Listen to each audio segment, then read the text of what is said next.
And welcome to the Word for the Week. We are glad that you tuned in. We are here to talk about what do you pray when you're not sure exactly what to say. And my whole goal in this is I want to give you some verses from the Psalms that if you're able to memorize that, then you can put biblical language into words for you to pray.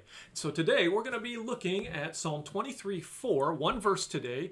Before David was king, he had that episode, this battle against Goliath, and he said to Saul, "Your servant used to keep sheep for his father. Your servant has struck down both lions and bears, and this uncircumcised Philistine shall be like one of them." David, as a boy, would have spent lots and lots of time out in the wilderness with sheep, and it got him thinking, meditating upon how God himself is very much like a shepherd and how people themselves are like sheep. God makes sheep lie down in green pastures. God makes sheep drink by still waters. And God makes sheep by turning them around to the right path. But the part of the shepherd metaphor that provided the most comfort would have been, even though I walk through the valley of the shadow of death, I will fear no evil. Why not? For you are with me. Your rod and your staff, they comfort me. This verse would have been the centerpiece of the whole psalm.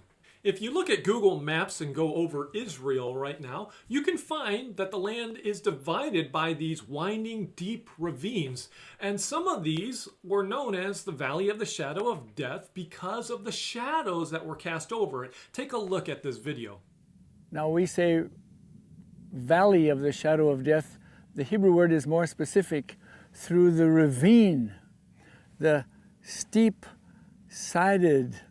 winding, twisting, turning, where there are shadows even at middle of the day.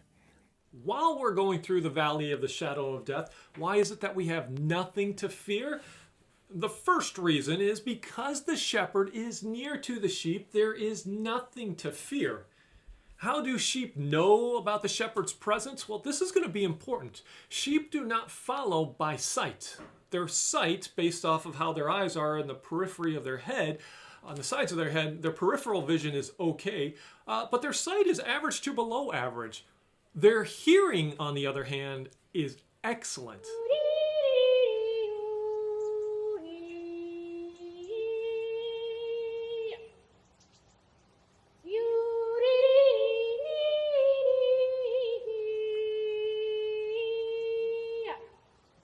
When visibility is limited, it doesn't matter because the voice of the shepherd is synonymous with the presence of the shepherd. Jesus once said that my sheep hear my voice and they follow me. So the first point of why we don't need to fear is because the shepherd's presence is with us. Now the second reason is going to be because the shepherd's rod and staff comfort us.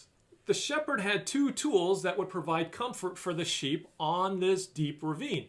The first one was the shepherd's staff. And you've all seen this. This is very similar to the candy cane that's got the crook or hook at the end of it.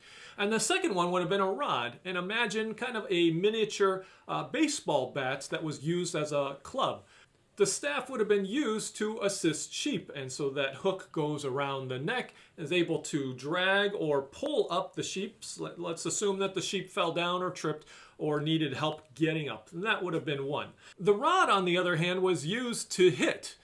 Now, if David was dealing with lions and bears while he was shepherding, and that would have been during his time, and that doesn't exist nowadays, how would a club or how would a staff actually help in those kind of battles?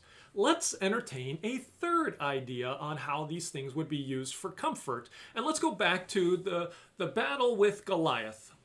Saul clothes David with Saul's armor, and he puts Saul's helmet on him, and David says to Saul, I can't do this, and he reverts back to his shepherding experience. What does he bring to the battle with Goliath? He takes his staff in his hand, verse 40, and he chooses 5 small stones with a sling in his hand. If David is going against Goliath with this motion of a sling, why is he bringing the staff? And later on, Goliath then proceeds to tell David as they're battling, he says, am I a dog that you're coming at me with sticks? All right, so this is the staff sling, and the one that Jason prefers And man, he's accurate as heck with this thing. It's just basically a sling, but it's tied onto here instead of this one's tied to your finger, and then just be able to flip it down and you're in action mode and boom, you're going for it. God is shepherding over us. And during these times, he's intentionally bringing all of us through the valley of the shadow of death. This is not a mistake. Whenever visibility is limited, God is there and his presence is there with us so that we don't have to fear. And so, if you feel like because of limited visibility, you are tripping, you're falling, God's staff is there to catch you. And if you're not sure where God is during these moments in the valley of the shadow of death, God's voice is his calming presence, and that is why we don't fear either.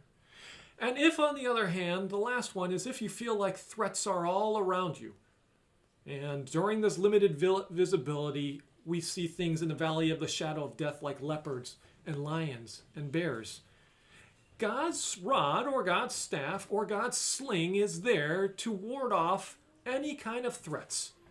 And God's aim doesn't miss. And in all this, it's for two reasons. One, so we don't fear. And number two, so the sheep are comforted. Memorize Psalm 23:4 and pray this throughout the week. We pray you have a great rest of the week, and we will see you next time.